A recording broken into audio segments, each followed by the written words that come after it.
வணக்கம்.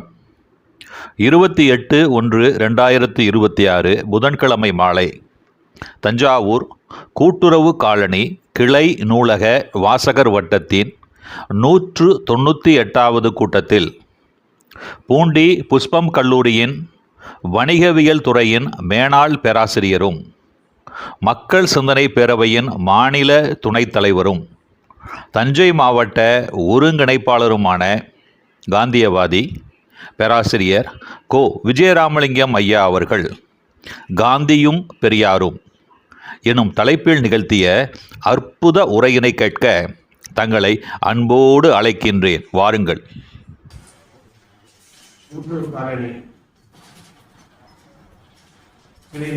சார்ந்த அன்பர்களுக்கு முதலில் என்னுடைய வணக்கத்தை தெரிவித்துக் கொள்கிறேன். கிளை நூலகத்தின் நூலகர் அம்மா ராஜேஸ்வரி, ராவியா, வாசகர் வட்டத்தின் துணைத் தலைவர் அம்மா கோமதி, நன்றிக்குரிய நண்பர்களின் பலர் இருக்கிறார்கள். ஐயனார், பொன்னியின் சேகர்,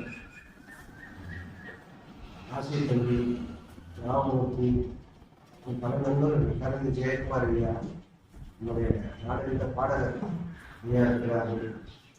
ஒரு விதத்தில் எனக்கு தைரியம், ஒரு விதத்தில் பயம்.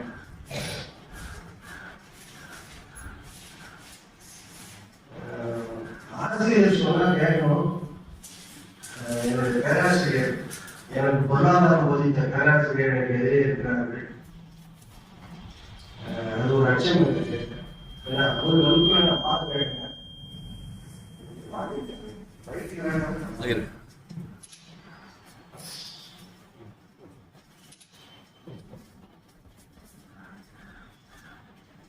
எப்பவுமே எதுவுமே காலமும் நேரமும் முக்கியம். அம்மாட்ட கேட்டேன் காலையில, எத்தனை மணிக்கு 5 மணிக்கு போட்டுருக்கேன், 5 மணிக்கு வந்தேன், நான் வந்து 2 வந்துட்டேன். என்ன காலமும் நேரமும் நம்ம நேரத்தை எடுத்துக்கிறோம்ல, மற்றவங்க நேரத்தை எடுத்துக்கிறது எந்த உரிமையும் கிடையாது. அதனால இந்த காலமும் நேரமும் சரியாக இருக்க வேண்டும். வாத்தியார் சொல்லி பையன் கேட்கறதுல இருக்கு உதாரணம் என்னன்னா, என்னுடைய பேராசிரியர் கிட்டத்தட்ட 10 வருஷத்துக்கு முன்னே இந்த புறநாறு சேர்க்க சொல்லி சொன்னாங்க. கேட்க இப்பதான் ராமமூர்த்தி தான் உங்களால புறநாறு சேருங்கன்னு சொல்லி அவர் வந்து பக்கத்திட்டார். புறநாறு ஆகினார். ஒரு விதத்துல எனக்கு என்ன மகிழ்ச்சியான விஷயம்னா, தமிழ்நாட்டின் மிக பழமையான நூலகம் ஒன்று இருக்கிறேன். தமிழ்நாட்டின் மிக பழமையான தமிழ்நாட்டின் மிக பழமையான கிளை நூலகம் கூட்டுறவு காலனி கிளை நூலகம். அதுதான் ரொம்ப முக்கியமானது. அம்மா பேசும்போது சொன்னாங்க, 10,000 பேர் 10,000 பேருக்கு சமம். ஒரு தடவை தூரதர்ஷனுடைய இயக்குனர் ராமகிருஷ்ணா சிவாஜி கணேசன் 2 பேரும் பேட்டி கட்டும் போது, ராமகிருஷ்ணா சிவாஜியை பார்த்து எவ்வளவு பெரிய அபூர்வமான நடிகர்னு சிவாஜியை பார்த்து ராமகிருஷ்ணா சொன்னாரா. அதுக்கு சிவாஜி சொன்னாரா, நான் நடிகர் இல்லை, எதிரில் ஆளே இல்லாம இருந்தாலும் நீங்க பிரமாதமா நடிக்கிறீங்களே, நீங்க தான் மிக சிறந்த நடிகர்னு ராமகிருஷ்ணா பார்த்து சிவாஜி சொன்னாரா. அதனால நம்ம எல்லா இடத்துலையும் பேசி பழகி இருக்கிறோம். அதை பற்றிலாம் ஒண்ணுமே இல்லை. ஆனாலும் இந்த அரங்கத்துல இத்தனை பேர் இன்னைக்கு இருக்கிறது உண்மையிலே வியப்பான விஷயம். அதுதான் முக்கியம். முதல்ல அம்மா வந்து நூலகத்தை நான் சந்தித்தது நம்ம ராமமூர்த்தியில முல்லை பாரதியில ஏதோ வேலை அவங்க பணியா வந்தாங்க. கிட்டத்தட்ட 1.5 மாசம் ஆச்சு. எப்பவுமே பேசுறதுக்கு முன்னாடி தயாரிச்சுக்கிட்டு தான் அதெல்லாம் பேசுறாங்க. தைரியத்தை வரவழைச்சுக்கணும் இல்லையா, பயத்தை போக்கிங்க இல்லையா, அதான் சொல்லணும். அம்மா வந்தாங்க, பேசிக்கிட்டு ஏதாவது பேசணும். அப்போ ராமமூர்த்தி அப்பதான் அறிமுகப்படுத்தி வச்சு பண்ணும்போது, நீங்க வந்து பேசணும்னு சொன்னாங்க. நான் உடனடியாக என்ன பண்ணேன், காந்தி நினைவு நாள் ஜனவரி 30 நினைவு கொண்டு திடீர்னு என்னமோ தோணுச்சு, அம்மா பெரியாரும் காந்தியும் பேசுறேன்னு சொன்னாங்க. எனினும் 30ஆம் தேதி நடந்த இந்த நிகழ்ச்சி நானாகத்தான் கொஞ்சம் ஃபோன் பண்ணி 4 நாளைக்கு முன்னாடி பேசினேன். அப்புறம் மாற்றி வச்சுக்கலான்னு சொன்னா அது அப்படியே இருந்தது. திடீர்னு என்னுடைய பேராசிரியர் 4 நாளைக்கு முன்னாடி அந்த ஆசிரியருடைய அதே பாணியில், நீ 28ஆம் தேதி சாயங்காலம் பேசுங்க, முடிஞ்சிச்சு, அவ்வளவுதான். இன்னைக்கு எதெல்லாம் பண்ணிட்டு கரெக்டா வீட்டுக்கு 3 மணிக்கு வந்து சேர்ந்தேன். அவர் மேல உள்ள பயம் தான், வேற ஒண்ணும் இல்லை. அதனாலதான் இன்னைக்கு இருக்கோம். இந்த மாதம் காந்தியுடைய நினைவு நாள். அம்மா சொன்னாங்க, காந்திக்கும் பெரியாருக்கும் உள்ள முரண்பாடு பற்றி பேசப்படுகிறாரா அல்லது 2 பேருக்குள்ள ஒற்றுமையாக பேசப்படுகிறார்? இந்த சந்தேகம் நம்ம நாட்டிற்கு எல்லா தலைவர்களை பற்றி நாம தவறா வச்சிருக்கோம். யார் யாருக்கும் முரண்பாடு இருக்கு நாமளா கற்பிச்சுட்டு இருக்கோம். நாமளா பல தலைமுறையா சொல்லிட்டு இருக்கோம். அதுவே பொய்யே பலமுறை சொல்லி உண்மையாகி கொண்டிருக்கிறது. காந்திக்கு பெரியாருக்கும் எந்த நாளும் முரண்பாடு இருந்ததில்லை. அதை நீ மனதில் கொள்ள வேண்டும். காந்திக்கு பெரியாருக்கும் முரண்பாடே இல்லை. சரி, அப்புறம் காந்தி விமர்சிச்சாரு, காங்கிரஸை விமர்சிச்சாரு, காங்கிரஸ் விட்டு பெரியார் வெளியில வந்தாரு, காந்தியை கடுமையாக விமர்சிச்சாருன்னா நம்ம சொல்லலாம். அவருடைய வார்த்தைகள் எல்லாம் நாம் கவனித்து பார்க்க வேண்டும். பெரியாருடைய வார்த்தைகள் எல்லாம் நாம் தீர படிக்க வேண்டும். ஒரு வழியில் சொல்வதானால், எந்த தலைவரை பற்றி விமர்சிக்கும் போது கருத்தை சொல்வதற்கு முன்னால் அவர்களை பற்றி முறையாக படித்து விமர்சனம் செய்தால்தான் அந்த விமர்சனம் சரியாக இருக்கும். அதே நேரத்தில் பெரியாரும் காந்தியும் கடவுள் அல்ல, அவர்கள் மனிதர்கள். அவரிடமிருக்கு குறைகள் அவர்களே அறிந்திருந்தார்கள். அதான் முக்கியம். பெரியார் காந்தி 2 பேருமே அவரிடம் உள்ள குறைகளை அவர்களே அறிந்திருந்தார்கள். அவர்கள் மிகப்பிடித்து சொல்லவே இல்லை. ஒரு சின்ன உதாரணம், இதோட தொடர்பு இல்லாம இருந்தாலும் சொல்றேன். தண்டவாடி பிள்ளைகள் பெரியாருக்கு ரொம்ப நல்ல அம்மாட்ட நேரம் எவ்வளவு கேட்டோம், உங்க சௌகரியத்துக்கு பேசுங்கன்னாங்க. 8 மணி 9 மணி வரைக்கும் நான் பேசுவேன்னு சொன்னேன். அது அவங்க கொடுத்ததுதான், நான் பொறுப்பு இல்லை. ஏதாவது நேரம் கழிச்சா அந்த ஊருக்கு கையை காமிச்சிருக்கேன், அப்புறம் தான் நீ பாட்டிடுவேன். அதுதான் ஏன்னா நாங்கெல்லாம் வகுப்புல 1 மணி நேரம் பேசி பழக்கம். நாங்கள் கையெழுத்துக்காக நிப்பாட்டுவோம். தண்டவாடி பிள்ளைன்னு இருந்தார், சிதம்பரம் தண்டவாடி பிள்ளை. அவர் ஒரு முறை பெரியார் பத்தி வரலாறு எழுதிட்டு இருந்தார். அவருடைய சொந்த விஷயங்கள்லாம் எழுதிட்டு இருந்தார். இளம் வயதில் பெரியார் பணியார் செஞ்ச தவறுகள் எல்லாம் எழுதிட்டு இருந்தார். இது பெரியார் படிச்சார். படிச்சுட்டு ஒரு நாள் தண்டவாடிகளை கூப்பிட்டுருக்காரு, நீ வா ஒரு நாளைக்கு வீட்டுக்கு வந்துட்டு போறது கூப்பிட்டுருக்காரு. இது வந்து திட்டப்படுறாங்க, சொந்த விஷயத்துல எழுதி திட்டப்பாடு எழுதியிருக்காரு. நீ வந்து இதுல சில விஷயத்த விட்டுட்ட, நீ அதெல்லாம் எழுது. இந்த அதெல்லாம் சில சம்பவங்களை சொல்லியிருக்காரு பெரியார். தண்டவாடி வச்சு இதெல்லாம் எழுதுன்னு. காந்திக்கு பெரியாருக்கு உள்ள ஒற்றுமை அவருடைய பலவீனங்கள் அத்தனையும் பெரியார் பதிவு செய்கிறோம். காந்தியை விமர்சனம் செய்கிறோமோ, பெரியாரை விமர்சனம் செய்கிறோமோ, அதுவும் நாம் கண்டுபிடிச்சது. அவங்களை சொன்ன கருத்தை வச்சுதான் நம்ம விமர்சனம் பண்றோம். வழக்கமான அவங்க சொல்றது உண்டு. இந்தியாவில் 2 பேர் தான் சுயசரிதையை ஒழுங்கா எழுதியிருக்காங்க, காந்தியும் கண்ணதாசனும். 2 பேரும் தான் சுயசரிதையை அவருடைய பலவீனம் தவறுகள் எல்லாவற்றையும் மறைக்காமல் பதிவு செய்தவர்கள். அந்த வரிசையில் பெரியார் உண்டு என்பதை மனதில் கொள்வது. காந்திக்கு பெரியாருக்குள்ள மிகப்பெரிய ஒற்றுமை, எது நடந்தாலும் பதிவு பண்ணியிருக்காங்க. 2 பேரும் ஒரு எக்ஸலன்ட் ஜேர்னலிஸ்ட், நல்ல பத்திரிகையாளர்கள் 2 பேருமே. பெரியாருடைய பாணி எங்க எதை பேசினாலும் பதிவு வேண்டும். குடியரசுல வந்துடும், விடுதலையில் வந்துடும். காந்தி எங்க எது நடந்தாலும் பதிவு பண்ணிடுவார். காந்தி எழுதுனது 100 வால்யூம். ப்ரொஃபசர் சாமிநாதன் பதிப்பிச்சது 96 வால்யூம், 4 இருந்தது இண்டெக்ஸ். ஞாபகம் வச்சு 100 வால்யூம் காந்தியுடைய பேச்சு எடுத்துடலாம். அதுல 96 வால்யூம் புத்தகம், 4 என்ன தெரியுமா?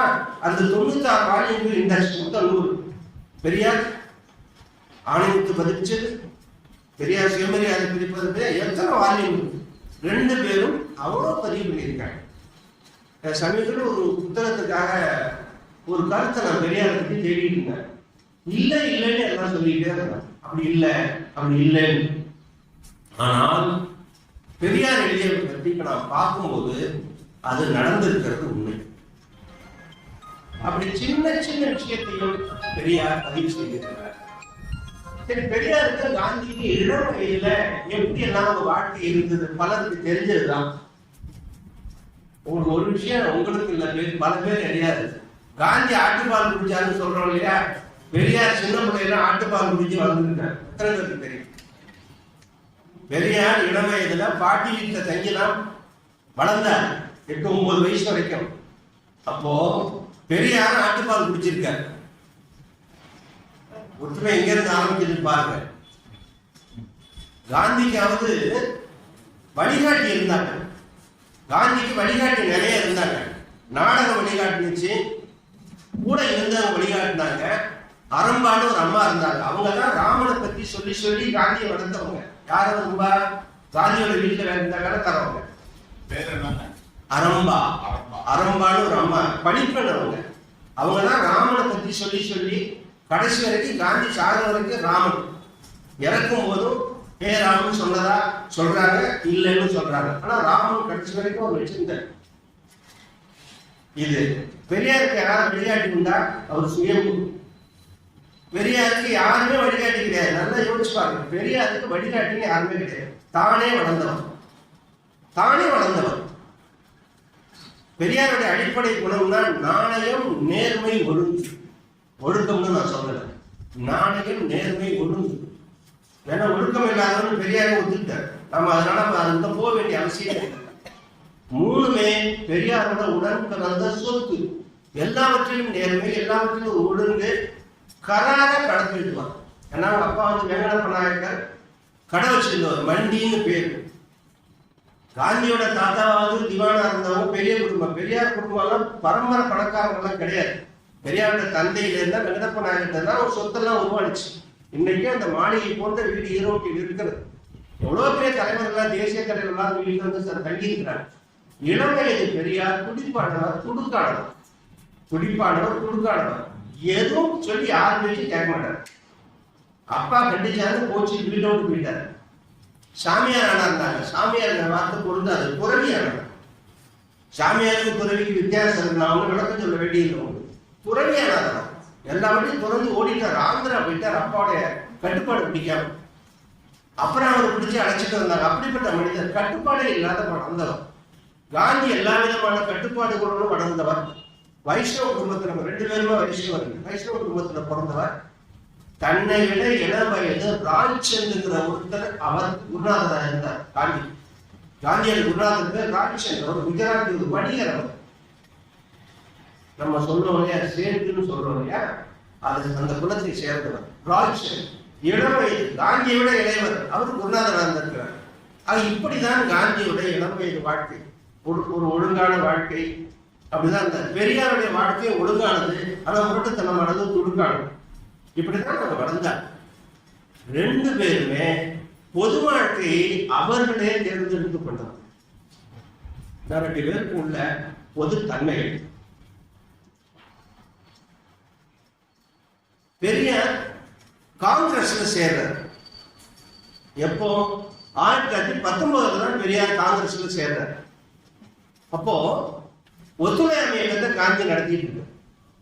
ஒத்துழையாமை இயக்கத்தை நடத்திட்டு இருக்கும் போது பெரியாருக்கு ஒத்துழைமை இயக்கத்தினுடைய மாண்புகள், காந்தியோட நிர்மாண திட்டம் எல்லாமே பெரியார் இருக்கு.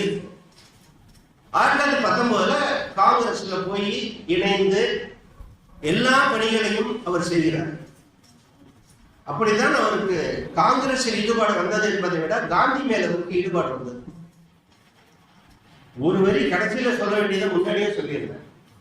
பெரியார் காங்கிரஸில் இருந்த போதும் சரி, காங்கிரஸ் விட்டு வெளியேறிய போதும் சரி, அவர் காந்தியின் சீடராகவே இருந்தார் என்பதை நாம் உணர வேண்டும். பெரியாரை ஒத்துக்கிட்டார். குடியரசு பத்திரிகை 1925 பெரியார் தொடங்குறார்.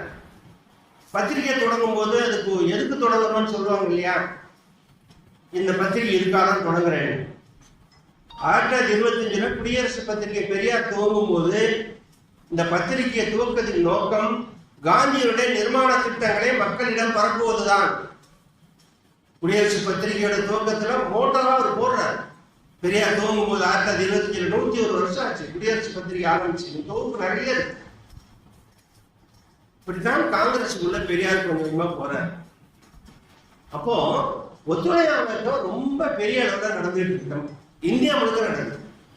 இப்ப காந்தியுடைய சீடராக இருந்த பெரியார் என்ன பண்றாருன்னா அதுல தீவிரமா தன்னை இணைச்சிக்கிறார்.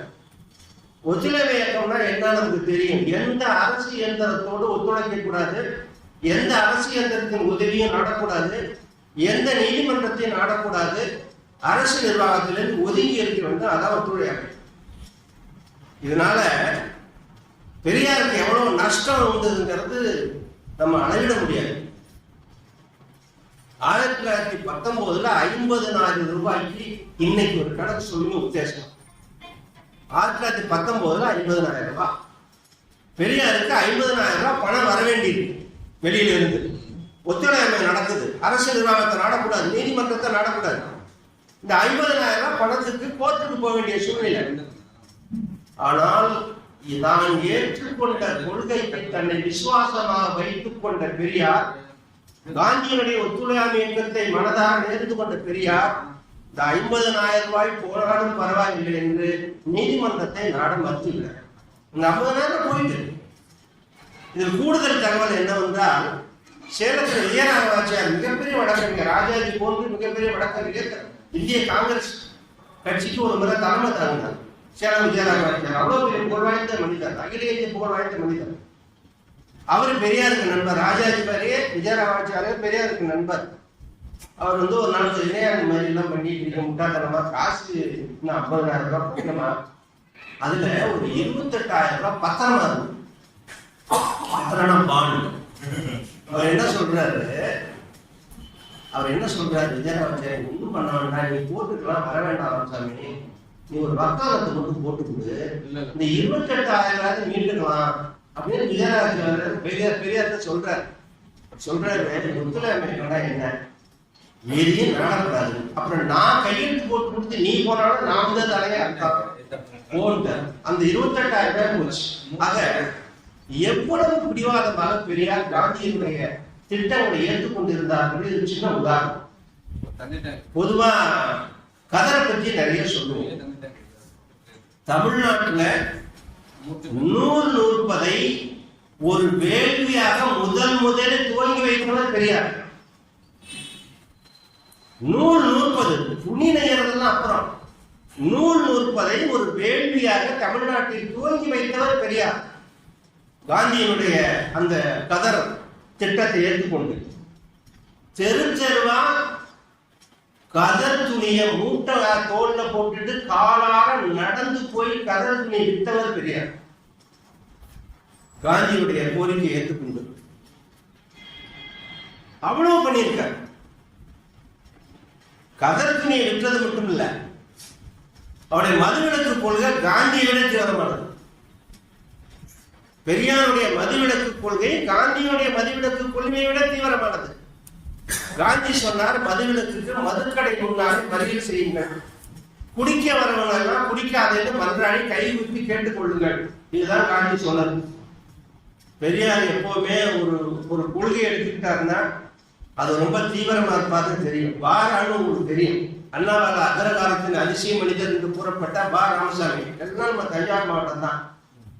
நீங்க இந்தியா முழுக்க இல்ல தமிழ்நாடு முழுக்க பிரபலமா அதனால வேற பிடிச்சி போறீங்கன்னா தஞ்சாவூர் மாவட்டமா தான்.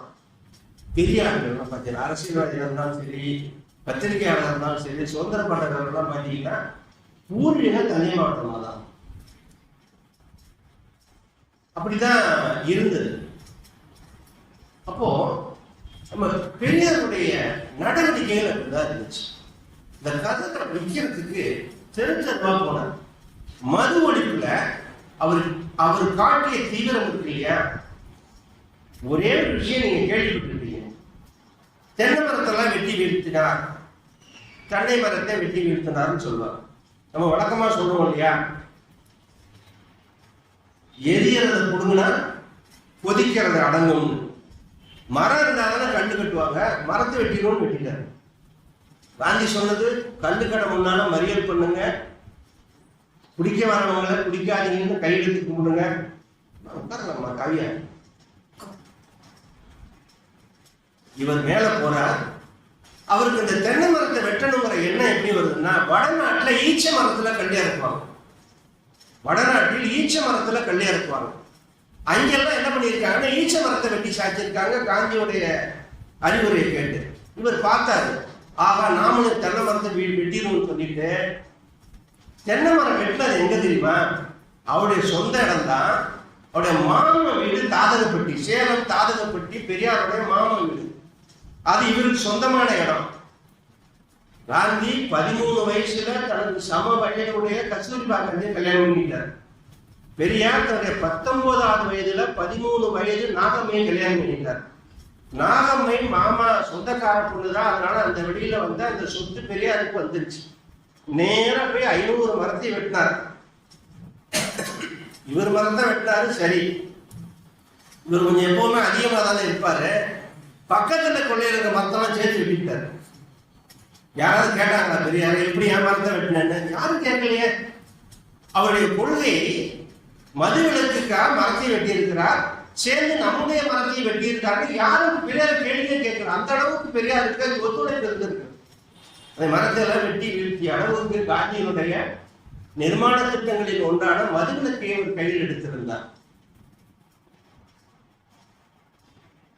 கடைசியில ஒரு ஸ்டேஜ் வருது, மதுவிலக்கை நிப்பாட்டிட்டு அடுத்த முயற்சிக்கு போகலாம் அப்படிங்கிற எண்ணம் இந்தியாவில் இருக்கிற அரசியல் தலைவர்களுக்கு வருது. அப்போ அந்த கடைசி நேரத்தில் 1920-21 பம்பாயில காந்தி இருக்கார். அப்ப பண்டிட் மதன் மோகன் மாளவியாங்கிற ஒருத்தர்,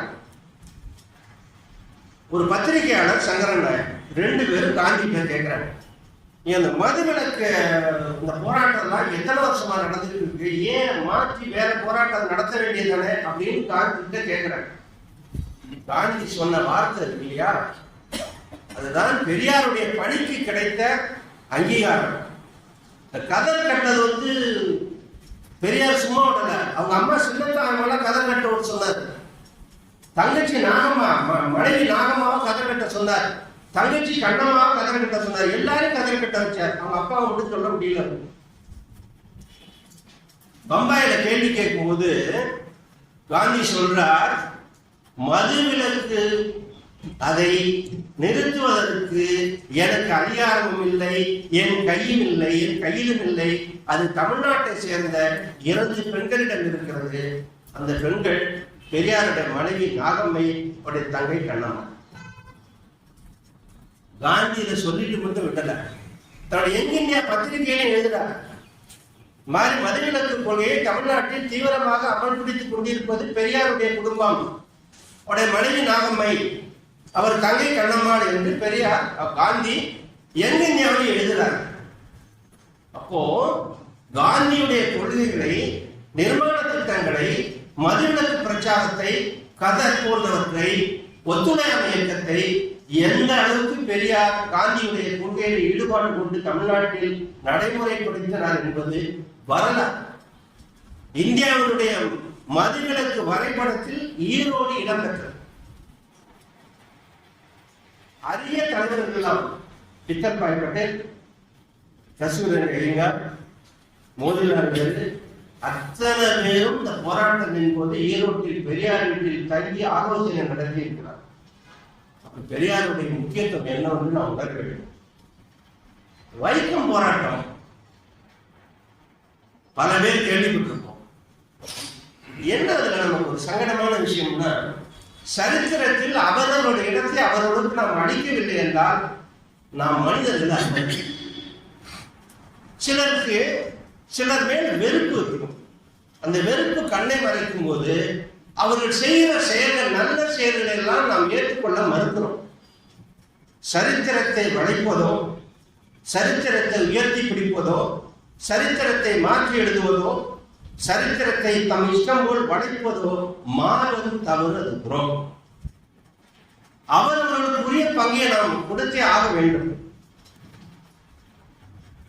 திருவிக்கா நேசப்பட்ட ஆடு கிடையாது. பத்திரிகை ஆசிரியர் திருவிக்கா காங்கிரஸ் தலைவர், அவரோடு முரண்பட்டுதான் 1925 பெரியார் காங்கிரஸ் விட்டு திருவண்ணாமலை காங்கிரஸ் வெளியில வரார். அந்த திருவிக்காதான் பெரியாருக்கு வைக்கம் வீரர் பட்டம் கொடுத்தார். அவர் லேசா கொடுத்துட மாட்டார். பெரியார் வைக்கத்துல என்ன செஞ்சாருன்னு ஒரு கேள்வி. நம்ம ரொம்ப ஆழமா போகக்கூடாது, ஒரு தகவலுக்காக மட்டும் சொல்றோம். அதுக்குதான் நம்ம சொல்றோம், சரித்திரத்துல அவங்கவுங்க பங்கை கொடுத்துரும். துவக்கத்தில் வைக்கம் போராட்டத்துல பெரியார் இல்ல, காந்தி இல்லை. வைக்கம் போராட்டம் துவங்கினது 1924 மார்ச்ல. வைக்கம் ஆணைய நுழைவு போராட்டம் இல்லை.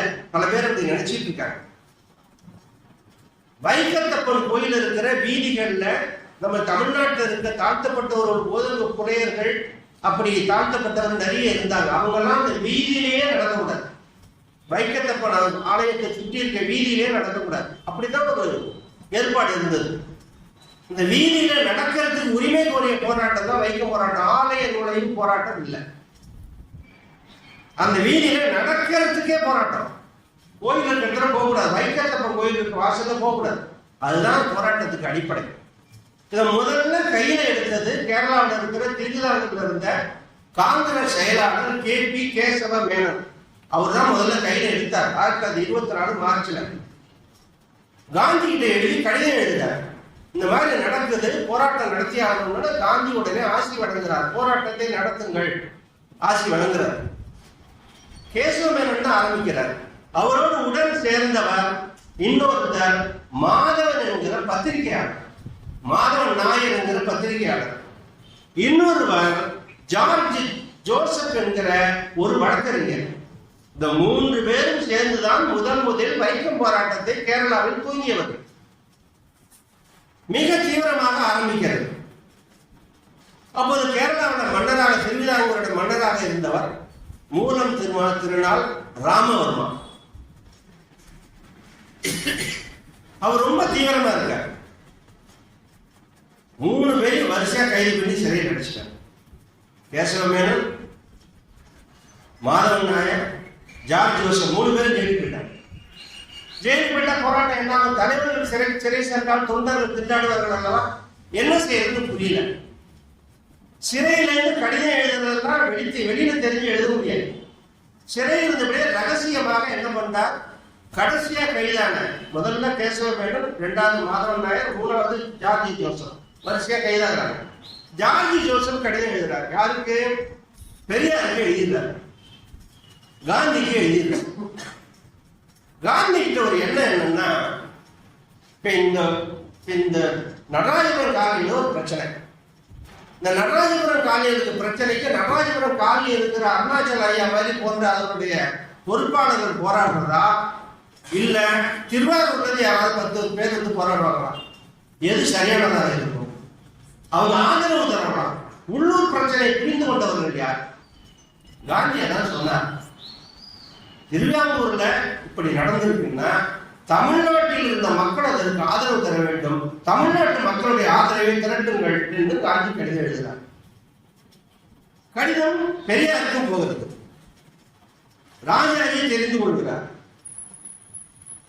இப்படி பலர் அறிந்து கொண்ட பிறகு பெரியார் உடனடியாக, அப்போ பெரியார் வந்து தமிழ்நாடு காங்கிரஸ் கமிட்டியோட செயலாளராக இருக்கார். பெரியார் உடனே கிளம்பி போறார். அவர் இருந்தது தென் தமிழ்நாட்டில் இருந்தார். உடனே புறப்பட்டு போயிடுறாரு. போய் அங்க இறங்கின பிறகுதான் வைக்கம் போராட்டம் சூடு பிடிக்கிறது. வைக்கம் போராட்டம் தீவிரமாகிறது. வைக்கம் போராட்டம் விரைவாகிறது. இது பெரியாருடைய அவருடைய அந்த தீவிர தன்மைக்கு கிடைத்த வெற்றி. ஒரு வேடிக்கையான சமாச்சாரமும் நடந்தது. பெரியார் வைக்கம் போனாரா? பெரியார் உற்ற நண்பர் திருவிதாங்கூர் மகாராஜா மூலம் திருநாள் ராமவர்மா. அவர் உடனே என்ன பண்றார்? தன்னுடைய பிரதானிகள்லாம் அனுப்பி பெரியார் வரவேற்க சொல்றார். ஏன்னா அவர் தமிழ்நாட்டுக்கு வந்தாருன்னா தங்குறது ஈரோட்டில் பெரியார் வீட்டுல. யாரு? திருவிதாங்கூர் மகாராஜா மூலம் ராமவர்மா தமிழ்நாடு வந்தாருன்னா பெரியார் வீட்டுல தான் தங்குவார். அந்த அளவுக்கு மன்னர் குடும்பம் பெரியாரோட ஈடுபாடு உள்ளவர். வரவேற்க வராங்க. பெரியார் என்ன சொல்றாரு? நான் வந்து மன்னரை எதிர்த்து தான் இங்க போராட வந்திருக்கேன். இந்த கோயில நடக்கக்கூடாதுன்னு சட்டம் போட்டுக்கிட்டது மன்னரும் இந்த மக்களும் தான். அவரை எதிர்த்து போராட வந்திருக்கேன். என்ன வரவேற்க நீங்க வந்து வரவேற்பனை ஏற்றுக்க முடியாது, போன திருப்பி போறாரு. போராட்டம் நடக்குது, சிறைப்படுறாரு, வெளியில வர்றாரு, சிறைப்படுறாரு, வெளியில வர்றாரு, போராட்டம் நடந்துகிட்டே இருக்கு. யாரும் அதுல இறங்கி வரல. இது பல நாள் நடந்த போராட்டம். இவர் என்ன பண்றாரு? அவரோட நண்பர் தானே ராமவர்மா. இந்த ஆளு என்ன ராமசாமி நாயக்கர் வந்து இந்த தொல்லை கொடுக்கிறாரு, அவர் எதிர்த்து அவர் யாகம் நடத்துறாரு. யாரு? மூலம் திருநாள் ராமவர்மா நெருங்கிய நண்பரை அவருக்கு தொல்லை கொடுக்கிறாரு. என்ன ஒரு யாகம் நடத்துறாரு. என்ன யாகம்னு கேள்விப்பட்டிருப்பீங்க. சத்ரு சம்ஹார யாகம். தமிழ்ல நீங்களே பொருள் கொடுங்க. சத்ரு சம்ஹார யாகம், எதிரிகளை ஒழிக்கிற யாகம். யார்? நெருங்கிய நண்பர் பெரியார். யார் நடந்திருக்கு? பெரியார் ஜெயில இருக்கார். மறுநாள் காலையில வேட்டு சத்தம் கேட்குது. பெரியார் கேட்கிறார், என்ன வேட்டு சத்தம் கேட்குது? மன்னர் திருநாடு எழுதி விட்டார். மன்னர் யாரும் போயிட்டார். சத்ரு சம்ஹார யாகம் நடத்துற மன்னர் போயிட்டார். பெரியார் வந்து அதிர்ச்சி, உண்மையிலே நெருங்கிய நண்பர் அல்லவா, அதிர்ச்சி அடைஞ்சார், உண்மையிலேயே ரொம்ப சங்கடப்பட்டார். ஆனா அதுக்கு பிறகு சேதுலட்சுமி அம்மா வந்து அதுக்கு பிறகு ராணியா வந்தாங்க.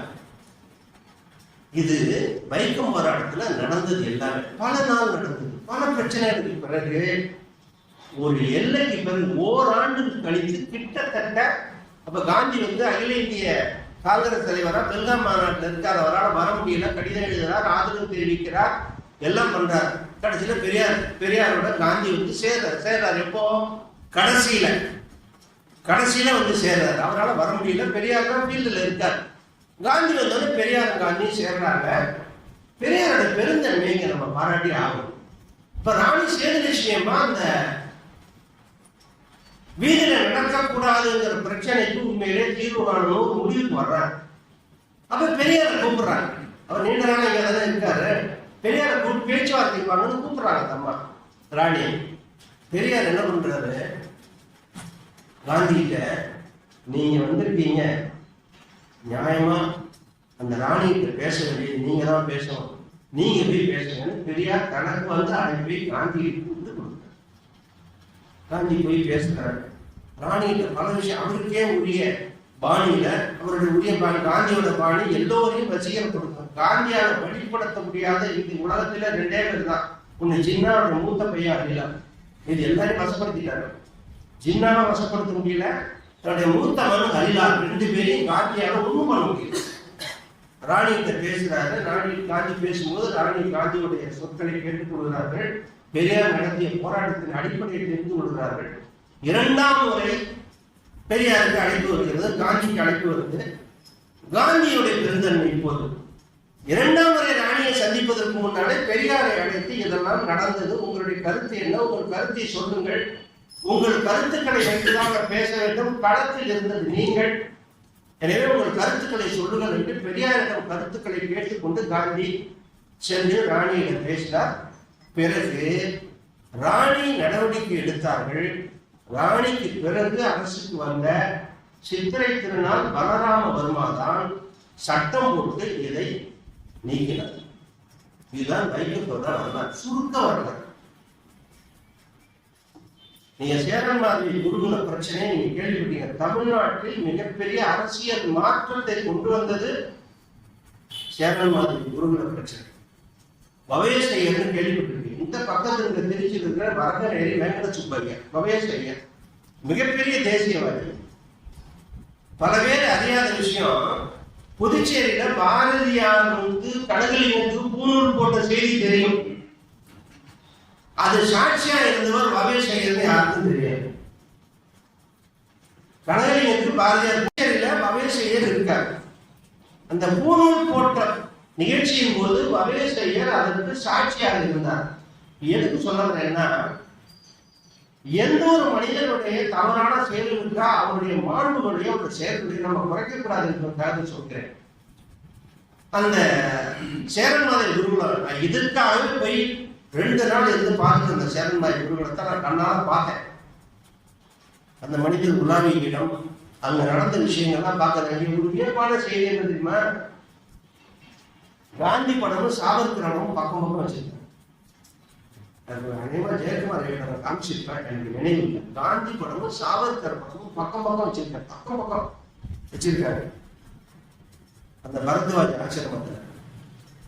பவேசைய தேசிய கல்வியை ஊட்டுவதற்காக இளைஞர்களுக்கு பரத்வாஜ் ஆசிரமம் என்ற பெயரில் ஒரு தமிழ் குருகுலத்தை இங்க ஆரம்பிக்கிறார் சேரன்மாதேவியில, திருநெல்வேலியிலிருந்து பக்கம். அது 300 ஏக்கர் நிலம், 300 ஏக்கர் நிலம். அது முதல் ஆரம்பிச்சது கல்லிடைக்குறிச்சியில, திருநெல்வேலி கல்லிடைக்குறிச்சியில தான் பரத்வாஜ் ஆசிரமத்தை ஆரம்பிச்சாரு. அதற்கு பிறகு அதை இடம் பத்தல, மாணவர்கள் சேர்க்கறதுக்கு சிரமமா இருக்குன்னு பவேசையர் பல பேர்கிட்ட போய் பிச்சை எடுத்தார். பிச்சை எடுத்தார் தான் சொல்லணும், கையெழுத்திட்டு காசு கேட்டு இருந்தார். அப்போ சண்முகம் செட்டியார்னு கானாடு காத்தால ஒருத்தர் இருந்தார், கேள்விப்பட்டிருக்கலாம். மிகப்பெரிய மனிதர், இந்து மனிதாபிமானிகள் சங்கம் நீங்க கேள்விப்பட்டிருக்கீங்க.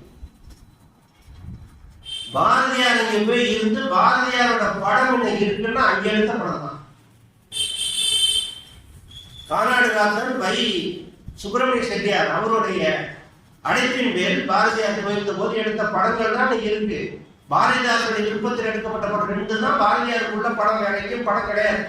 படங்கள் எத்தனை இருந்தாலும் 2 எடுத்தது தான். காந்தி 1927 வயசு சண்முக செட்டியார் வீட்டில் போய் தங்கியிருக்கார். அப்பேற்பட்ட உயர்ந்த மனிதர் அவர். இப்படி ஒரு தமிழ் குரலத்தை ஆரம்பிப்பதற்கு வகை செய்ய முயற்சி செய்கிறார் என்று அவர் 300 ஏக்கர் நிலத்தை தான் காசை போட்டு வாங்கி கொடுக்கிறார். இந்த செட்டிநாட்டு தமிழ் மாண்பு வாங்கி கொடுக்கிறார். அதை வச்சுதான் சேரன்மாதேவி குருகுலம் 300 ஏக்கர் நிலத்துல செயல்படுது. தமிழ் கல்வி, நம்முடைய எல்லா வேத கல்வி எல்லாமே கற்றுக் கொடுக்குறார். இது நடக்குது. இப்போ பிரச்சனை எங்க ஆரம்பிக்குது தெரியுமா? நம்ம ஒப்பிட்டு சொல்றேன். உண்மையை உண்மையாக தான் எடுத்துக்கணும். எந்த ஆதரவும் உயர்த்தி பிடிப்பதோ தாழ்த்துவதோ நம்முடைய நோக்கம் அல்ல. நடந்ததா சொல்லலைன்னா அது தவறு. இப்ப நபார்டுல லோன் வாங்குறோம். நபார்டுல லோன் வாங்கினா என்ன பண்ணுவோம்? அவன் என்ன கைட்லைன்ஸ் கொடுக்கிறானோ அதுக்குதானே நடத்துவோம். டீவியேஷன் தான் பணத்தை திருப்பி கட்டுன்னு சொல்லுவோம். இதை நியாயப்படுத்துவதல்ல. எங்க வவேசியர் தோல்வி அடைந்தார் என்றால் அவருடைய வரட்டு பிடிவாதத்தால் தான் அவர் தோல்வி அடைந்தார். யார் பேச்சு அவர் கேட்கல. காந்தி சொன்னதே அவர் கேட்கல. அதனாலதான் மாற்றார். அதுதான் நம்ம சொல்லணும். ஒரு தவறு நடக்கிறது, அதை திருத்திக் கொள்வதற்கு வாய்ப்பு கொடுக்கிறார்கள். திருத்திக் கொள்ள மாட்டேன் என்று பிடிவாதம் பிடித்ததால் தான் வவேசியர் அடிக்க வீழ்ந்தார். அப்ப என்ன கல்லடைக்குறிச்சியிலிருந்து ஒரு பெற்றோர் என்ன பண்றாருன்னா, ஒரு 2 பிள்ளைங்களை அனுப்பி ஒவ்வொரு பிள்ளைக்கு நான் பணம் கொடுக்குறேன், அந்த பிள்ளைங்களை தனியா சாப்பாடு போடணும்னு அவங்க சொல்றாங்க. நான் ஆரம்பத்தில் சொன்ன வவேசியர் பிச்சை எடுத்துட்டாரு. காசு கிடைக்குது, ஏன் நம்ம உருவானே 2 பிள்ளைங்களுக்கு தனியா சாப்பாடு போட்டா என்னன்னு தனி சாப்பாடு போட்டாங்க. அது மறுக்க முடியாத உண்மை. 2 பிராமண பிள்ளைகளுக்கு மற்ற பிள்ளைகளை விட்டு தனியாக சாப்பாடு போட்டா அது சமையலறை ஒட்டி இருக்கிற நம்ம ரேடின்னு சொல்றோம், அந்த இடத்துல சாப்பாடு போட்டா இது உண்மை. ஆனால் வவேசியரும் மற்ற ஆசிரியர்களும் மற்ற மாணவர்களும் ஒன்றாக இருந்தால்தான் சாப்பிட்டார்கள். வவேசியர் அந்த பிராமண பிள்ளைகள் இருந்து சாப்பிடல, இவங்கெல்லாம் ஒன்றாதான் சாப்பிட்டாங்க. இந்த 2 பிள்ளைகளுக்கு தனி சாப்பாடு போட்டாங்க. சமையல்காரர் வந்து அந்த 2 பேரும் தனியா சாப்பாடு போட்டாங்க. இதை தவிர ஆந்திராவிலிருந்து இன்னொரு அந்தனர் அவர் ஒரு பிள்ளை அனுப்புறாரு. பணத்தை கொடுத்து என் பிள்ளைங்க தனியா சாப்பாடு போடுங்கன்னு அவரு பணத்தை கொடுத்து பிள்ளைங்க அனுப்புறாரு. மொத்தம் 3 பிள்ளைங்களுக்கு தனி சாப்பாடு நடக்குது. இந்த விஷயம் வெளியில வந்திருக்கிறதுக்கு வாய்ப்பு இல்லை. யார் மூலம் வெளியில வந்ததுன்னா ஒரு பெரிய வியப்பான விஷயம். தமிழ்நாட்டினுடைய மிக நேர்மையான முதலமைச்சர் ஓ பி ராமசாமி ரெட்டியார், அவருடைய பையன் சுந்தரம். இந்த சுந்தரமும் அந்த பள்ளிக்கூடத்துல பரத்வாஜ ஆசிரமத்தில் தமிழ் படிக்க போயிருக்கான். இப்போ அந்த பள்ளிக்கூடம் தமிழ் சொல்லிக்கூட பள்ளிக்கூடங்கிறதுனாலதான் இவங்கெல்லாம் அனுப்பியிருக்காங்க. இந்த மாதிரி ஒரு வேறுபாடு நடந்தது என்பது உண்மை. அதெல்லாம் மறுக்கவே முடியாது. 3 பிள்ளைகளுக்கு தனியா சாப்பாடு போட்டாங்க. அது வவேசியர் சொன்னது, அவன்கிட்ட காசு வாங்கி தொலைச்சிட்டேன், தனியா சாப்பாடு போட்டேன்னு சொல்லிட்டேன், எப்படி நான் நிப்பாட்டுறது? அவனை சேர்த்து வச்சா காசு கொடுக்க மாட்டாங்கன்னு அவர் பிடிவாதமா இருந்தார். அப்போ தமிழ்நாடு காங்கிரஸ் கட்சியின் தலைவராக இருந்தவர் வரதராஜன் நாயுடு, செயலாளராக இருந்தவர் பெரியார், இன்னொரு செயலாளராக இருந்தவர் சந்தானம். சந்தானம் யாரும் பின்னாடி சொல்ற வேறொரு வரலாறு வரும். பெரியார் என்ன பண்றாரு? 5000 பணத்தை பரதாஜ் ஆசிரமத்துக்கு கொடுக்குறாரு, டொனேஷன் கொடுக்குறாரு. காங்கிரஸ் கமிட்டியின் சார்பாக, தமிழ்நாடு காங்கிரஸ் கமிட்டியின் சார்பாக 5000 கொடுக்குறாரு. எதுக்கு? அந்த சேரன்ம குழுவிலிருந்து கொடுக்குறாரு. அந்த 5000 வாங்கிட்டார். வாங்கினது முதல் தவணை 10000 கொடுக்கறதா போயிடுச்சு. 5000 வந்துருச்சு. இதுக்கடையில இந்த சுந்தரம் வந்து வெளியில வரதராஜ நாயுடு யாரு? கோமந்தூர் ராமசாமி அந்த பையன் சுந்தரம் தமிழ்நாடு காங்கிரஸ் தலைவராக இருந்த சேலம் வரதராஜ நாயுடு, அவர் பெரியாருடைய நெருங்கிய தமிழ்நாடுங்கிற பத்திரிகையே ரொம்ப நாள் நடந்தது. இந்த பத்திரிகையுடைய நிறுவனர் வரதராஜ நாயுடு மிகப்பெரிய காங்கிரஸ்காரர். அவருக்கு செய்தி வந்திருக்கு, கூடவே பெரியாருக்கும் போயிடுது. 2 பேரும் வந்து கேட்டாங்க. கூட திரும்பி அவங்க சேர்ந்தாங்க. யார் யார் இப்ப ஃபீல்டில் இருக்கா? மணி ஆயிடுச்சா? சரி, 3 பேர் அந்த சேரன்மாரி குருகுலத்தில் நடக்கிற தவறு, அது தப்பு தான், தவறுங்கிறது கிடையாது, தப்பு, அதெல்லாம் உண்மைதான், மறுக்கவே முடியாது.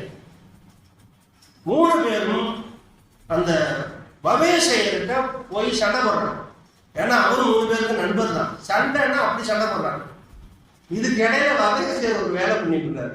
காசு இல்லை, வரதராஜாவுக்கும் தெரியாம பெரியாருக்கும் தெரியாம நான் சந்தானம் சொன்னேன் இன்னொரு செக்ரட்டரி அவர்கிட்ட போய் இன்னொரு 5000 வாங்கிட்டு வந்துடுறாரு. பிரச்சனை நடக்கும்போது சந்தானமும் கொடுத்துடுறாரு. இப்ப பிரச்சனை நடக்கும்போது கொடுக்க கூடாதுல்ல, அவரும் கொடுத்துடுறாரு. எல்லாத்துக்கும் எந்த கலரும் நம்ம கொடுக்க கூடாது, ஆசிட்டி சொல்லிடணும். இந்த 5000 வாங்கிட்டு வந்துடுறாரு. இந்த தெரிஞ்சோடனே இன்னும் கோபம் வந்துருச்சு, பெரிய பிரச்சனை. அவரு பிடிவாதமா இருக்கவே சேர முடியாது, காசு வாங்கிக்க முடியாது. அப்போ எங்கெங்கே பஞ்சாயத்து போய் காந்திகிட்ட பஞ்சாயத்து வருது. இங்கெல்லாம் காந்திக்கு பெரியாருக்கும் ஒரு விஷயம் சேரன்மாரி கொண்டு வந்தாங்க. காந்தி எப்பவுமே என்ன பண்ணுவாருன்னா ஒரு தீர்ப்பை சொல்லுவாரு. அந்த தீர்ப்புல எதிர்காலத்துக்கு கட்டுப்படும், பழசு அப்படியே இருக்கணும் தான் அவருடைய தீர்ப்பு இருக்கும். அவர் என்ன சொல்றாரு, பவேசர் கூப்பிட்டு பேசுற, ஏன் அப்படி பண்ற, ஒரு நல்ல ஒரு குருகுலத்தை நடத்துற, நானும் கேள்விப்படுறேன், தமிழ்நாடு காங்கிரஸ் பணம் கொடுத்தது எனக்கே தெரியும், இந்த பிள்ளைங்களை ஏன் இப்படி பண்ணிட்டு இருக்க, ஏன் சேர்த்து சாப்பாடு போட்டா எனக்கு குறைஞ்சி போயிருக்கு காந்தி கேட்கிறாரு. அவர் சொன்னாரு, இல்லை நான் காசு வாங்கிட்டேன் சொல்லி அதெல்லாம் சேர்த்து நான் போட முடியாது. காந்தி அடுத்தவன் சொல்லிட்டு கிளம்பி வந்துட்டாரு. காந்தி யாரை கூப்பிடுறாருன்னா வரதராஜ நாளையும் பெரியாரையும் கூப்பிடுறாரு. நான் அவர்கிட்ட கேட்டேன், அப்படி சொல்லிட்டாரு. என் மனசுல தோணுன ஒரு தீர்ப்பு சொல்றேன், அதுதான் சரியா இருக்கு. இப்போ இப்ப காசு வாங்கி தரல, இந்த 3 பேர் முடிக்கிற வரைக்கும் தனியா சாப்பிட்டுட்டு போயிட்டு, இன்னுமா பவேசையர் எவன் காசு கொடுத்தாலும் தனியா சாப்பாடு துறை யாரும் சேர்க்க கூடாது அப்படின்னு சொல்லிடுங்க. ஒண்ணு. அடுத்தது, சமயக்காரன் பிராமணனாக இருக்கணும், அதை பத்தி ஒன்றும் பிரச்சனை இல்லை. ஒரு பிராமண பிள்ளை வேற அது வேண்டாம், இருக்கட்டும். ஆனா ஆசிரியர்களும் சரி, பவேசையரும் சரி, மாணவர்களும் சரி, ஒரே பள்ளியில் ஒரே இடத்தில் தான் சாப்பிட வேண்டும். இதை பவேசையத்தை சொல்லிடுன்னு சொல்லிட்டு காட்டிட்டார். கேட்கணும்னு பவேசையர் கேட்கல. அதாவது காந்தியுடைய சொல்லி பிராமண பிள்ளைங்களை சேர்த்து சாப்பாடு போடுறதுன்னு சொன்னதையும் சரி, மக்களும் சரி, வரதராஜ நாடும் பெரியாருமே காந்தி சொல்றாருன்னு அரை மனசோட எடுத்துட்டாங்க. என்னடா அந்த மனுஷன், சரி பரவாயில்ல அப்படின்னு எடுத்துட்டாங்க. இதை கூட வகையை செய்ய எடுத்துட்டாங்க. அவருடைய பிடிவாதம் தான் காரணம், வேற எந்த நோக்கமும் கிடையாது. அதுக்கு தான் நான் சொன்னேன், ஒரு வரி சொன்னதை இணைச்சி சொன்னதுடைய குணத்தை தெரிஞ்சுக்கிறதுக்காக கனகலிங்கத்துக்கு பூணூல் போடும்போது கூட சாட்சியா இருந்தவர் வகையை செய்யணும்னு சொன்னதே அதுக்காக தான். ஏன்னா அவர் மத்தவங்க தான் சேர்த்து சாப்பிட்டுருக்காங்க. இது எல்லாவற்றையும் நீங்கள் மடக்கி வைத்துக் கொள்றது. அவருடைய பிடிவாதம், நான் செஞ்சதுதான். என்னாச்சு, பாபநாச நீர்வீழ்ச்சியில அவர் மகள் சுபத்திரை நீர்வீழ்ச்சியை தவறி விழுந்த போது காப்பாற்ற போன வகையை தனியார் வந்து செத்துட்டாங்க. 25ல இவ்வளவுதான் நடக்குது. எப்போ வைக்கம் போராட்டத்துக்கு அடுத்து 1 வருஷம் நடக்குது. இறந்து போன என்னாச்சு, அப்போ அந்த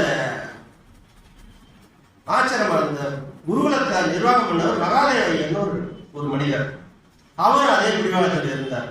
கடைசியில் என்னாச்சு, அதை எழுதி பத்திரம் பண்ணி காந்தி கையில ஒப்படைச்சிட்டாங்க. காந்தி என்ன பண்ணாரு, டிஎஸ்எஸ் ராஜன் கையில ஒப்படைச்சார். இன்னைக்கு அது திருப்பராஜ ஜபவனத்தில் நிர்வாகம், பிள்ளைகள் படிக்கிறாங்க, ஒன்னாதான் சாப்பிட்றாங்க. இன்னைக்கு அந்த நிர்வாகம் பெரியாரும் காந்தியும் சம்பந்தப்பட்ட சேரன்மாரி குருகுல பிரச்சனை இதுதான். பெல்காம் காங்கிரஸ் கேள்விப்பட்டீங்க, அது 1924 தான்.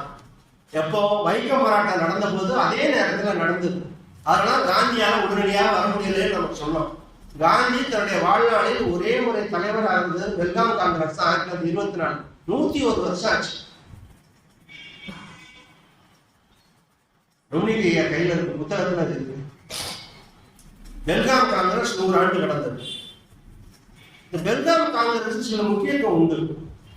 இது 24 நடந்தது. 1923 காங்கிரஸ் சுயராஜ்ய கட்சியில துவங்கினாங்க. அது என்ன தெரியுமா, மண்டேக்கு சென்ஸ் போர்டு சீர்திருத்தம் அந்த நேரம் தான் வந்தது, 22, 23. அப்போ இந்தியர்களிடம் ஆட்சியில் பங்கேற்கலாம் அப்படின்னு ஒரு பரிந்துரை வந்தது. நீங்க என்னதான் நாட்டுக்காக உழைச்சாலும் தியாகம் பண்ணாலும் உள்ளுக்குள்ள லேசா ஒரு சிலருக்கு நாற்காலி ஆசை இருந்தது. மறுக்க முடியுமா?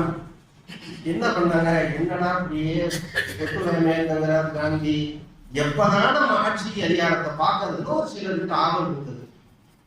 அதுதான் மோதிலால் நேரு இருந்தார், மதன் மோகன் மாளவியா இருந்தார், இப்படி சில தலைவர்கள் இருந்தார். தேசபந்து சித்தரஞ்சன் தாஸ் இருந்தார். இவங்க 3 பேரும் என்ன பண்ணாங்க? சரி, காங்கிரஸ்ல ஒரு வழக்கம் உண்டு, பிடிக்கலன்னா அதுக்குள்ளே ஒரு கட்சியா இருக்கலாம். நேதாஜி பார்வர்டு பிளாக் ஆரம்பிச்சிருந்தார், காங்கிரஸ் இருந்துட்டு தான் ஆரம்பிச்சார், வெளியில போனார். காங்கிரஸ் எதிர்த்து போட்டி போட மாட்டார், சுயராஜ்ய கட்சின்னு ஆரம்பிச்சார். அப்படி சுயராஜ்ய கட்சி ஆரம்பிச்சு காங்கிரஸ் பிளவுபட்ட நேரம் 1923. அப்ப பெருங்காம் காங்கிரஸ் நடந்தது 1924. நீங்க நன்றாக ஒரு நினைவில் கொள்ளுங்கள், இந்தியாவில் மொழி மாறி மாநிலங்கள் பிரிக்கப்பட்டதற்கு விதை விழுந்தது பெருங்காம் காங்கிரஸ் என்பது பலர் அறிய மாட்டார். காந்தி தன்னுடைய பல தீர்மானங்களில் இந்தியா மொழிவாரி மாநிலமாக பிரிக்கப்பட வேண்டும் என்று தீர்மானம் நிறைவேற்றது பெருங்காம் காங்கிரஸ். 101 வருஷம் ஆச்சு. பிரிந்திருந்த பல காங்கிரஸ் வாதிகள் எல்லாம் ஒவ்வொரு கொள்கையில தெரிஞ்ச அத்தனை பேரும் காந்தியுடைய தலைமை ஏற்றுக்கொண்டு ஒன்னா சேர்ந்தது 1924. சித்தரஞ்சன் வந்தாரு, மோதிலால் நேரு வந்தாரு, மதன் மோகன் மாளவியா வந்தாங்க. அப்ப தமிழ்நாடு சுயராஜ்ய கட்சி தலைவராக இருந்த ஸ்ரீனிவாச ஐயங்கார். ஸ்ரீனிவாச ஐயங்கார் யார் கேள்விப்பட்டீங்களா? சென்னை. அவருடைய மாமனார் சிலை ஹைகோர்ட்ல இருக்க ஒரே சிலை அவங்க மாமனார் சிலை. அந்த ஸ்ரீனிவாச ஐயங்கார் அவர் காந்தியை அறவே பிடிக்காது. ஆனா காந்தி வந்தா சீனிவாச ஐயங்கார் கிட்ட தான் தங்குவார். 2 பேரும் பிடிக்காது, நண்பர்களா இருப்பாங்க. அந்த கிடக்கிற சும்மா துணி இருக்கிற சத்தியாரமன் வேலை போய் அப்படி போயிடுவாரு. ஆனா அவர் வந்து அவங்களுக்குள்ளதான் தங்குவார்.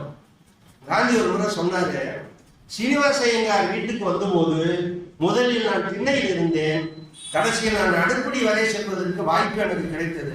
நல்லா அந்த பாயிண்ட் மனசுல வச்சு திண்ணையில் அமர்ந்திருந்தேன், கடைசி வரை வீட்டின் கடைசி வரை செல்வதற்கு வாய்ப்பு கிடைத்தது காந்தியை எழுதியிருக்கேன். ஜி. நடேசன் வீட்டுல தங்குவார். நான் சொல்றேன் இல்லையா, தமிழ்நாட்டில் இருக்கிற பிரபலமானவங்க தான் தஞ்சாவூர்காரங்க தான். இந்த ஜி. நடேசன் பத்திரிகையாளர், ஒரு சொந்த ஊர் ஏன் தெரியுமா? அவங்க அப்பா பேரு ஆத்மநாத ஐயர். இந்த கணபதி அக்கராரம் தான், கணபதி அக்கராரம், ஆத்மநாத ஐயர், நடேசன், ஜி. நடேசன் அந்த வீட்டுல தங்குவார் காந்தி. இந்த 2 வீட்டுல தான் காந்தி தங்குவார். இந்த சீனிவாச ஐயங்காரும் அந்த சுயராஜ்ய கட்சி தலைவர். இத்தனை பேரும் பெருங்காம் காங்கிரஸுக்கு போறாங்க. இதுல இன்னொரு விஷயம் சொல்றேன், பெருங்காம் காங்கிரஸ்ல நிறைய செய்தி இருக்கு. மணி போய் 6:20, கொஞ்சம் பார்த்துக்கே நடப்படியே விட்டுறோம். நான் பெருங்காம் காங்கிரஸ்ல காந்தி போய் தங்குறதுக்கு சின்னதா ஒரு அவருக்குரிய வீட்டை கட்டி கொடுத்தவன் பேர் தெரியுமா? கோட்சே. கிளிமஞ்சாரோ கோட்சேங்கிறவன் தான் வீடு கட்டி கொடுக்குறான். கடைசியில் அவனும் கோட்சே. இப்ப அந்த பெருங்காம் காங்கிரஸ் பல விதத்துல முக்கியத்துவம் பெறுகிறதுன்னு சொன்னாங்க. எங்க இருந்த பெரியார் வரா? வைக்கம் போராட்டத்தில் பெரியார் காங்கிரஸ்காரர் இல்லையா? வைக்கம் போராட்டத்தில் இருக்கிற பெரியார் நெருக்கடியிலும் பெருங்காம் காங்கிரஸ் தன்னுடைய நண்பர்கள் அழைச்சிட்டு போறார். காந்தியை பார்க்கிறார், காந்திகிட்ட பேசுறார். ஒரு சம்பவம் நடந்தது, அதையும் சொல்றேன். சுவாரஸ்யமான சம்பவம் தான். எல்லாரும் மேடையில் ஏறி பேசிட்டு இறங்குறாங்க. கீழே ராஜாஜி இருக்காரு. பெரியார் மேடையில் ஏறி பேசிட்டு இறங்குறதுக்கு காந்தி பெரியார் கூட்டு காத்துல ஏதோ சொல்றாரு. கீழே பெரியார் இறங்கி வந்து ராஜாஜி கூட்டு, என்னடா காந்தி பெரியார் கீழே வருங்க ராமசாமி, காந்தி உங்க காதுல என்னையா சொல்றாங்க? ஒன்னும் இல்ல, மேடையில பேசும்போது ஏன் வேட்டியை விட்டு கட்டிக்கிற ஒரு வாரி போட்டுக்கன்னு என்ன சொல்றாரு. அதான் காந்தி சொல்லி பெரியார் பேசும்போது வேட்டியை விட்டு இழுத்து கட்டிட்டு பேசுறாரு. இதெல்லாம் பெருங்காம் காங்கிரஸ் நடந்தது.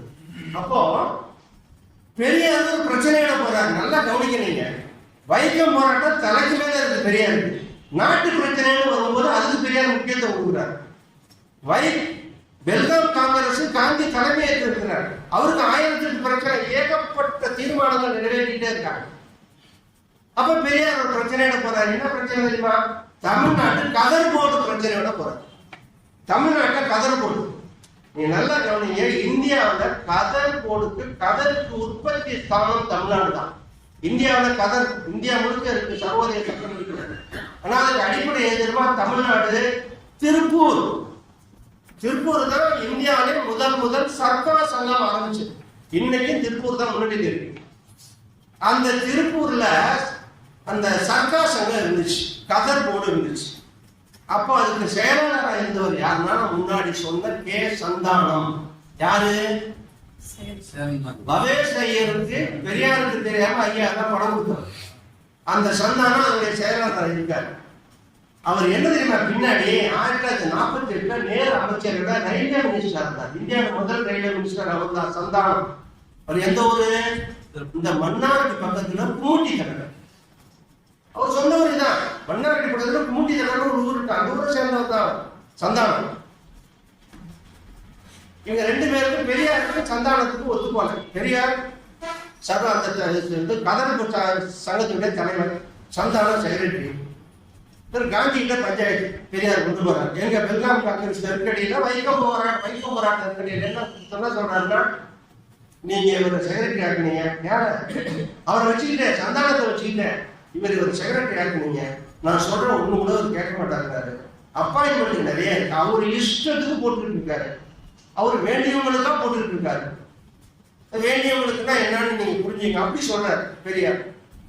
காந்தி கிட்ட என்ன சந்தானம் இப்படி எல்லாம் பண்ணிட்டு இருக்க, ராமசாமி ஏதோ பண்ணி அவர் காந்தி நேரம் பேசுவார். பெரியார் என்ன சொல்றாரு, உடனே அடுத்த சந்தானம் இந்த அப்பாயின்மெண்ட் உரிமையை உன் கையில இருந்து பெரியார் கொடுத்துரு, உனக்கு அது ஆட்சேபம் இல்லைன்னு கேட்கிறாரு காந்தி. எனக்கும் ஆட்சேபம் இல்லை அப்படின்ட்டு உடனே சந்தானம் இந்த அப்பாயின்மெண்ட் பிரச்சனை பெரியார்கிட்ட கொடுத்துரு, எல்லா அப்பாயின்மெண்ட்டும் நீங்க போட்டுருங்க. அப்போ காந்தி சொல்லிதான் சந்தானத்திட்ட இருந்து அந்த கதர்போடு நியமன உரிமையை பெரியார் பெற்றுக் கொடுக்கிறார். இது பெரியாருக்கு தனிப்பட்ட முறையில் அவருக்கு ஏதாவது லாபம் உண்டா? கிடையாது. ஒரு நிர்வாகம் ஒழுங்காக நடக்க வேண்டும் என்ற பெரியாருடைய ஆவல், இந்த ஒழுங்காக நடப்பதை நாம் சரியை செய்ய வேண்டும் என்ற காந்தியினுடைய முடிவு. இப்படி அந்த நெருக்கடியான பெல்காம் காங்கிரசிலும் காந்தியும் பெரியாரும் நாட்டு பிரச்சனையை பேசி முடிவு வந்தார். நீங்க காங்கிரஸ்ல மாறுதல் வேண்டாதார்னு ஒரு பிரிவு இருந்தார், மாறுதல் வேண்டுவோர்னு பிரிவு இருந்தார். இந்த மாறுதல் வேண்டாதார் யாருன்னா, அரசியல் பக்கம் போகக்கூடாது, போட்டி போடக்கூடாது, அப்படியே இருந்துட்டு நாட்டை முன்னேற்ற வேண்டும் என்று இருந்த ஒரு குழு தான் மாறுதல் வேண்டாதார். காந்தி, ராஜாஜி, நேரு எல்லாம் இதுல இருந்தாங்க. மாறுதல் வேண்டுவோர் தான் சுயராட்சி கட்சி ஆரம்பிச்சு அந்த டீம் சொல்லியிருக்க முன்னாடி அவங்க எல்லாம் மாற்ற வேண்டுவோர். சட்டசபைக்கு உள்ள போடுவோம், ஆங்கிலேயர்களுடைய பிடரையை பிடித்து ஒழுக்குவோம், நாமே ஒதுங்கி இருப்போம், நம்ம நாடு ஆட்சியில் அதிகாரம் கேட்போம் உள்ள போனோம். அவங்க எல்லாம் மாறுதல் வேண்டுவோம். பெரியாருடைய பாணியை நீங்க நல்லா கவனிக்கணும். அவர் நினைச்சிருந்தா அரசியல் வந்துருக்கலாம், அரசியல் கட்சி ஆரம்பிக்க அவர்கள் சீனர்கள் அரசியல் கட்சிக்கு வந்தாங்க. பெரியார் கடைசி வரை சமதர்மத்தையும் சமூக மேம்பாட்டையும் கருத்தில் கொண்டு ஒரு சமூக இயக்கமாகவே தன்னுடைய சிவபெரியார் இயக்கத்தை வைத்துக் கொண்டிருந்தார் என்றால் அது காந்தியிடம் கற்றுக்கொண்ட அந்த மாறுதல் வேண்டாதான் என்ற அடியனுடைய கொள்கையை ஏற்றுக்கொண்டதுதான். அதான் காந்தி காந்தியுடைய சீடராக பெரியார் கடைசி வரைக்கும் இருந்தாங்க. உதாரணம், இந்த பொது கணக்கு விஷயத்துல 2 பேரும் தரா எல்லாருடையும் பெரியார் காசு கேட்பார், போட்டோ எடுக்கிறதுக்கு காசு கேட்பாரு, கையெழுத்து போறதுக்கு காசு கேட்பாரு. எனக்கு அவர் எடுத்துட்டு போனார்.